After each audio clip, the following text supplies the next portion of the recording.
জয় গুরু, সুপ্রভাত, হরি ওম। ওম অখণ্ড সংহিতা বা অখণ্ড মণ্ডলেশ্বর শ্রী শ্রীমৎ স্বামী স্বরূপানন্দ পরমহংসদেবের অমৃতময় উপদেশবাণী ষষ্ঠ খণ্ড। তপস্বী হও, সাধক হও।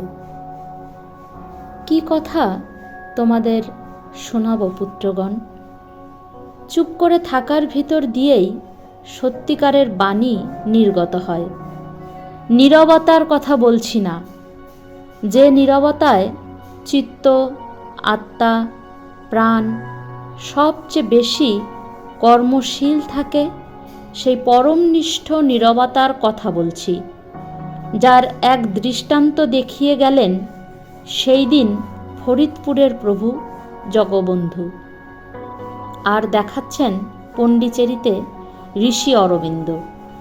নীরবতা পবিত্রতার জন্মভূমি, শ্রেষ্ঠ অনুভূতির তপক্ষেত্র, তাই শ্রেষ্ঠ কর্মের ভিত্তিপ্রস্তর।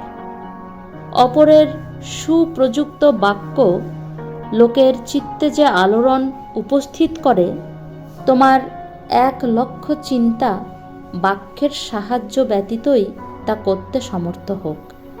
অপরের সুকঠোর কর্ম চতুর্দিকে যে প্রেরণার সৃষ্টি করে, তোমার তপ প্রেরিত ক্ষীণ বাক্যটুকু সকল আলংকারিকতা ও বাগ্মিতা ব্যতীতই তা করতে সমর্থ হোক।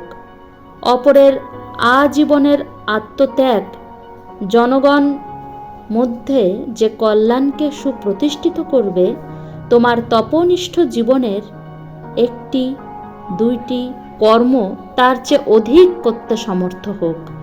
নীরব হও, তপস্বী হও, যাতে দৈববাণী শুনতে পাও আর দৈব বলে বলীয়ান হয়ে জগৎ উদ্ধার করতে পারো।